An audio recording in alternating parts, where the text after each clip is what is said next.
Okay, so let's talk about the new moon. The new moon is next Tuesday, exactly 2:43 in the morning Pacific time, and somebody somewhere is going to be lighting a candle and asking the universe for a raise. No judgment. I'll probably be one of them. So confession time. I own a lunar planner, like a whole separate additional planner just for the moon phases, okay? It has little icons of waxing and waning crescents, and I genuinely do not know how I got here, but by the end of this episode, I think I'll be able to explain why and defend it, okay? Before you judge. So today we are setting intentions for this new moon. And we're also going to explore and find out where manifestation actually comes from. And little spoiler, it involves tuberculosis in a horse. And then we're going to get into whether planning your month around the 8 phases of the moon is actually ancient wisdom or if it's just a folklore farming trick or a modern coaching invention or by accident if it's just a psychology hack. So let's get into it. Pour yourself a drink. We're talking about the new moon.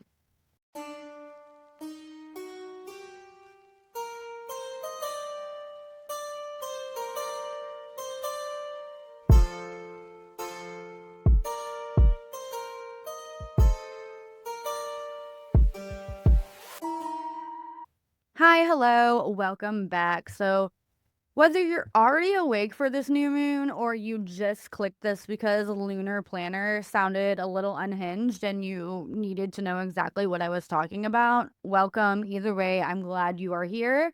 You are listening to Delusional Witch Juice, and this is the show where I talk about the hidden history, facts behind folklore, and mysteries of the metaphysics. I'm Heather, and today I will be your skeptical but still uses a lunar planner friend, okay? So, quick disclosure like always, I say this all the time, I am not a historian. I would love to be, but I'm also not a licensed psychiatrist or a priestess of anything. I just identify as a witch, but I'm just also someone who reads a lot of primary resources and also again owns a lunar calendar. So, quick promise before we get into it. Unlike that, like, productivity app that you have on your phone with, like, all the in-app purchases and stuff, the moon is a free way to track deadlines. I'm just throwing that out there, and those deadlines never move. And Virgos and Capricorns especially love this because it's basically an organized cheat code for self-motivation. So, tuck that away in the back of your brain, and we will circle back to it. Not my project management talk, but we will circle back to it.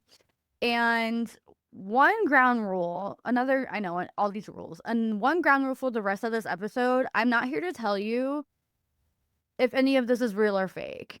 I'm here to just trace like where all of this actually comes from, the folklore, the documented history, the modern revivals, personal belief, all of it. And I'll hand that all to you and you can draw your own conclusions. So today's topic, the new moon in Cancer hits July 14th at 2:43 a.m. Pacific time.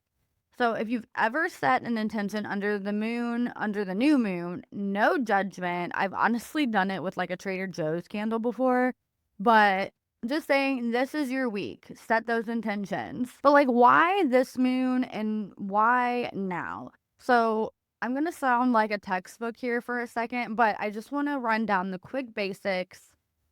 A new moon happens when the moon sits between the earth and the sun. So the side of the moon that's facing the earth is dark. Astrologically, that kind of reads as a new blank slate, like a reset button, the start of a new cycle. And this particular one lands in Cancer. So the Cancer is a sign that's traditionally tied to home, emotional security, and family. So if you felt like weirdly nostalgic about your like childhood bedroom this week, that tracks. And look, I'm going to be upfront.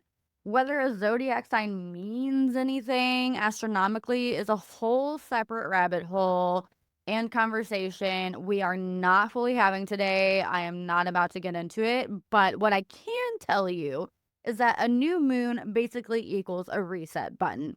That's a real old cross cultural idea.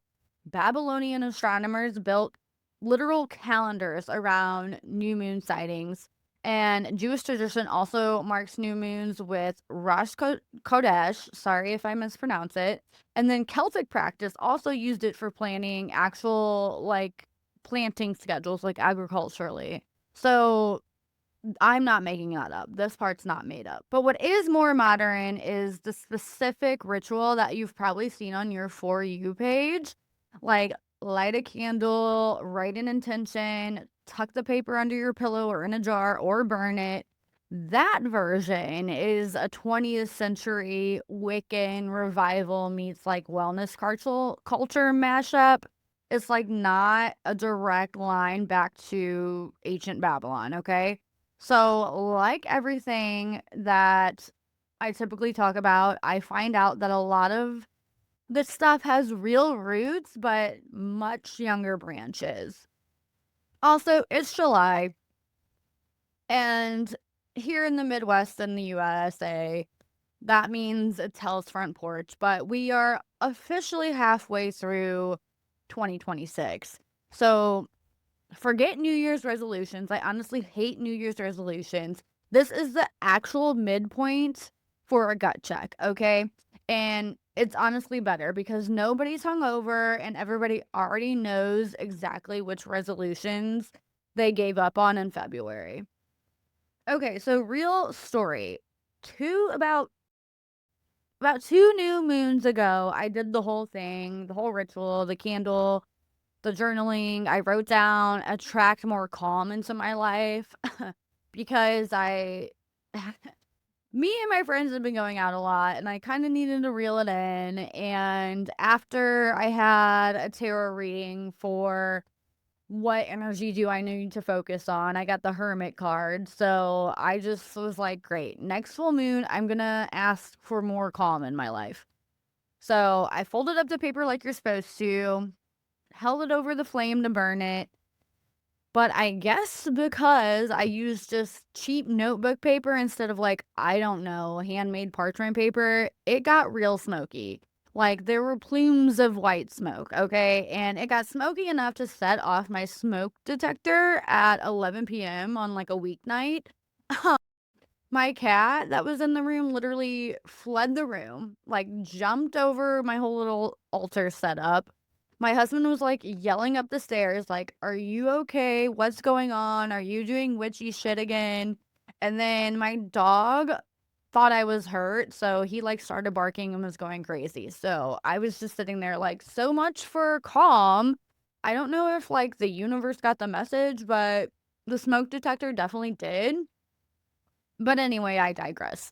So we've got our main topic right now. Let's talk about the word that everyone actually uses for this new moon, and that's manifestation. Because its origin story is kind of crazy, but like in the best way possible. Guys, I just also, if you're watching on YouTube, I just got a brow lift.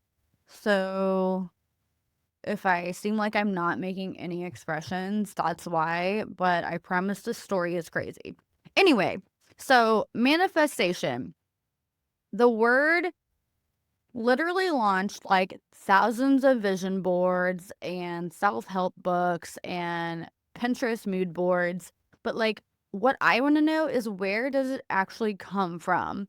And as it turned out, it's not from ancient mystical Egypt like we think everything is, right?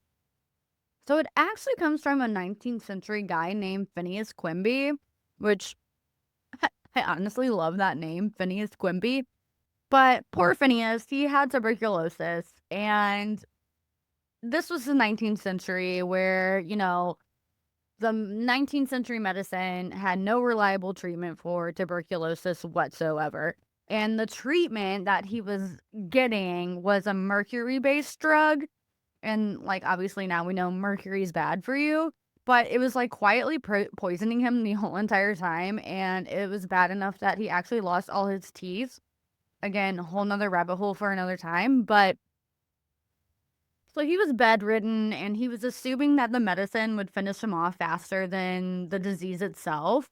So to get fresh air and to get out, he tried, like, going on gentle carriage rides for fresh air, and it escalated into, like, full-on horseback riding, and he got, like, really good at this, okay? And he noticed that getting genuinely excited about horseback riding and, like, that adrenaline you get from being, like, excited of riding a horse fast, basically, that made his symptoms go away.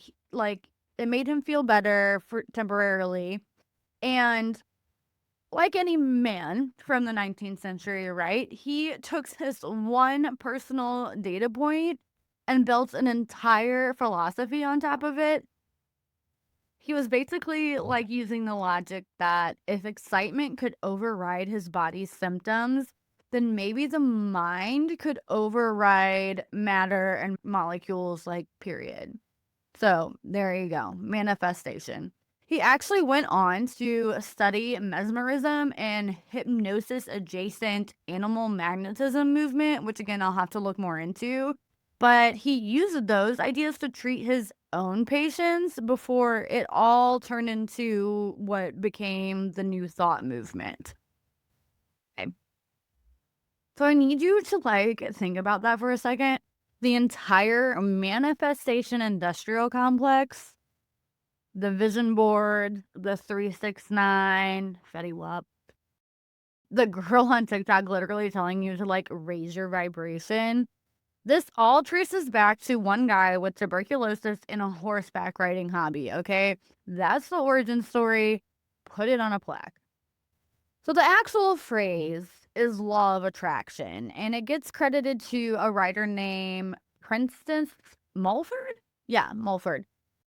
From the late 1800s. And this idea kind of sits around. It's relatively niche.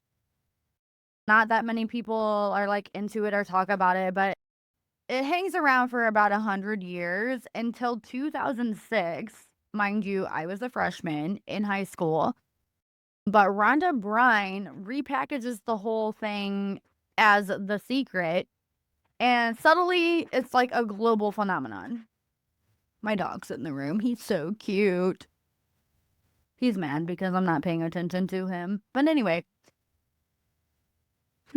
so here's the part where I put my skeptic hat on, and the psychology research on goal setting is generally some of the most solid, most replicated stuff in the whole field.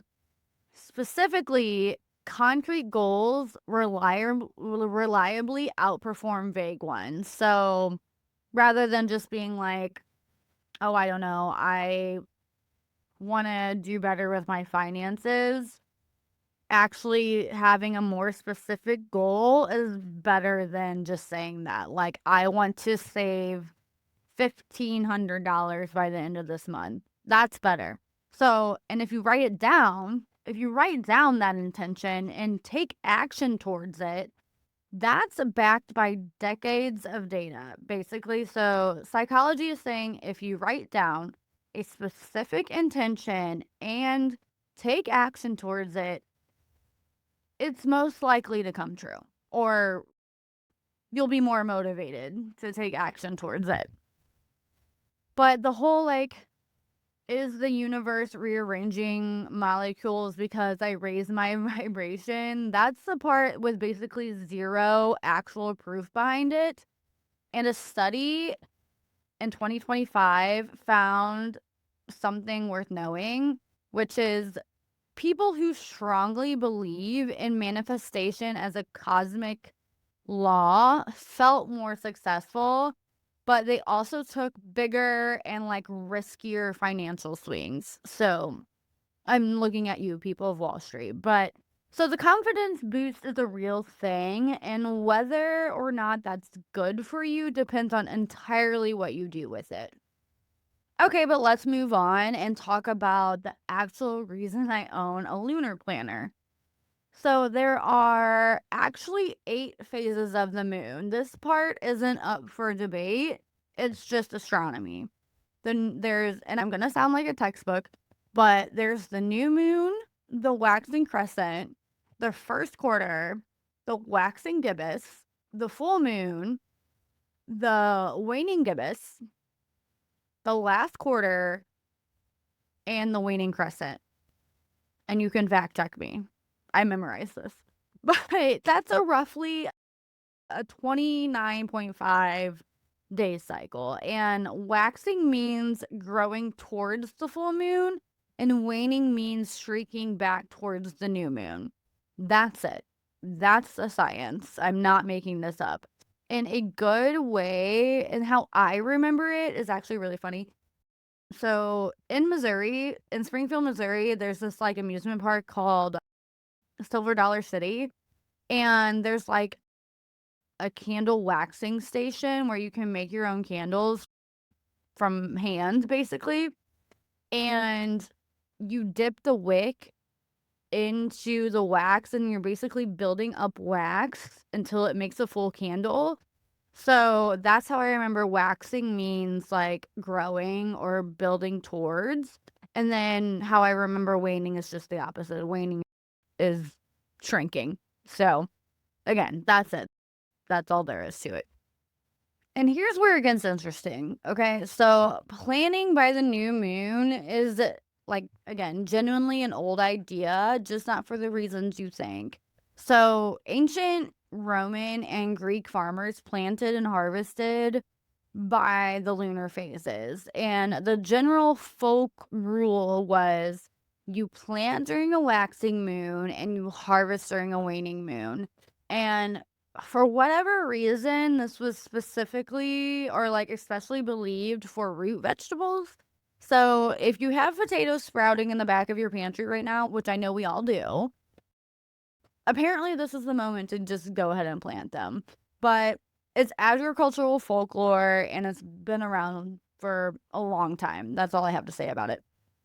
So the specific biodynamic farming version most people have actually heard of is newer than it sounds, okay? An Austrian philosopher named Rudolf Steiner gave a series of lectures in 1924 that combined organic farming with those older lunar planting folklore calendars, okay? So that's almost like less than 100 years old.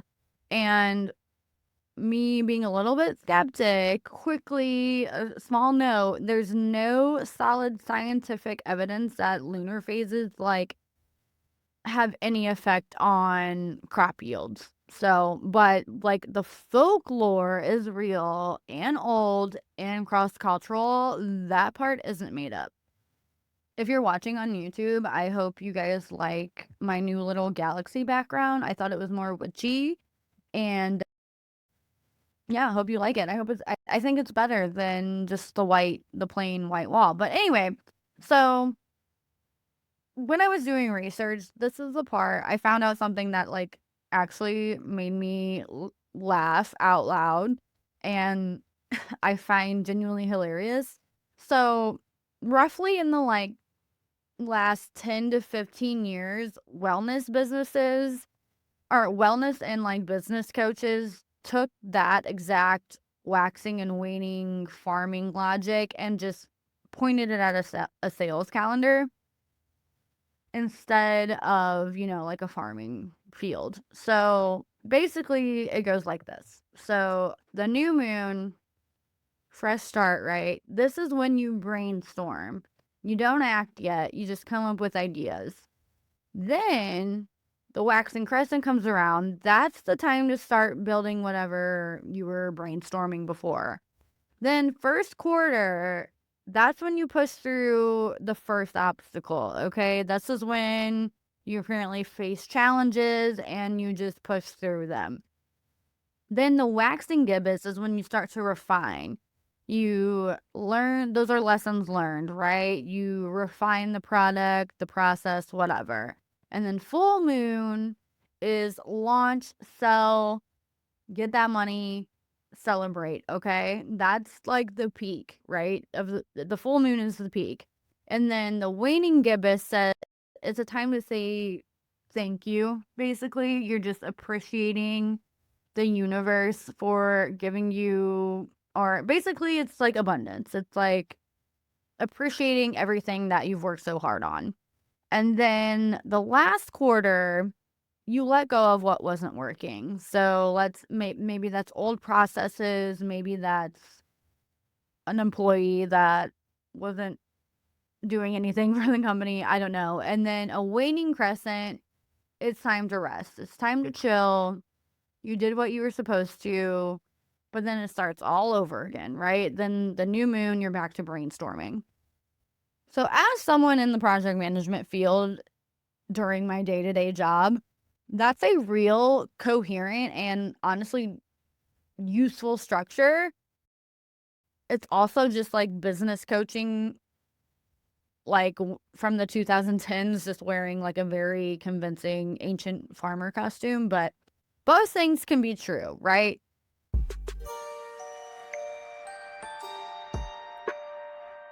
So this brings me to the actual question I wanted to answer at the beginning of this whole episode. Does the moon do anything here, or is this just like all vibes? So, like the past 3 episodes, this is the part where I ruin it and I become a little more skeptic. I lean a little bit more skeptic than believer. But again, I'm just bringing you the facts and you can draw your own conclusions. But first, let's deal with the full moon energy first, since that's the thing that gets talked about constantly, right? So, there's this whole thing about hospital admissions rising significantly during a full moon. So, there's actually studies on this. So, big studies looking at hospital admissions. And there's one study that covered almost 1,800 or 18,000 medical records, found no reliable pattern between lunar phases and psychiatric hospital stays or admissions. However, there is a small, real, but it's much more boring, I promise, effect on sleep. So it is found that people fall asleep a little later and sleep a little less on the nights where there's a full moon. It's most likely just because of the extra moonlight, not lunar energy. But again, I digress. There are a couple of regional studies that found small upticks in certain psychiatric admissions around full moons, but it's very inconsistent worldwide. So I think it's safe to say that is mostly a miss and just a boring exception. Okay, so if the moon itself isn't doing anything mystical, why would anyone own a monthly lunar planner and do the whole ritual and expect it to help? So here's the answer, and it's a real one. There is actual documented findings in behavioral science called the fresh start effect. And this is when people are measurably more likely to chase a goal right after what researchers called a temporal landmark. So, whether that's a new week, a new month, a new year, a birthday, whatever. These moments work because they let you mentally like file your past slip ups into a closed chapter and basically start clean. It's like, that was the old me. Let's start over. And this already happens once a year. The calendar year gives you exactly one of those every December 31st, right? But a lunar cycle gives you around 13. So that's 13 low stake, fresh starts every year instead of like one very high pressure like resolution that you have to make on December 31st. So that's not lunar magic. That's just more chances to reset, okay? They're spaced out on a schedule provided by the sky that was handed to you for free. no productivity app, no calendar sync. It's free. So I know if you guys have the time, DM me if you've actually restarted a habit specifically because of the new moon or just because it felt like a good time. I honestly want to know if the fresh start effect got you too. Like, if you were like, okay, I'm going to start eating healthy on Monday. That's something I say all the time. I'm like, well, like the weekend, I'm like, okay, Monday, diet starts Monday. That is a fresh start effect right there. But both things are true. The moon isn't doing anything to your brain chemistry, but the monthly reset can still genuinely work. Here's where it gets like actually interesting, and I know I say this all the time. Manifestation culture is actually getting a lot of pushback because people are calling it toxic positivity. And it's the idea that positive, like nonstop positivity ends up blaming people for stuff that isn't even their fault. So, like, oh, I don't know, lost your job? Well, guess you didn't manifest hard enough. That's like a real and fair criticism, and it's gotten enough traction that it's showing up in actual peer-reviewed psychology journals now. It's like not it's left the group chat, okay?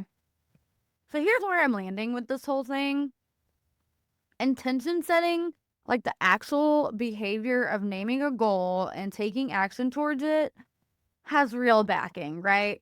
But like manifestation as a cosmic guarantee that you're going to get something doesn't.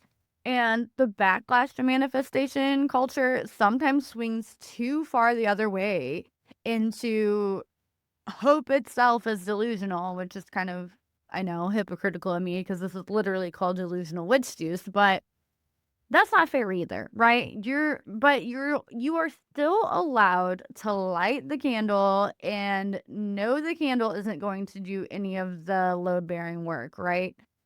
It's the actual act of writing down something that you want that you're going to take action towards, and it will most likely come true.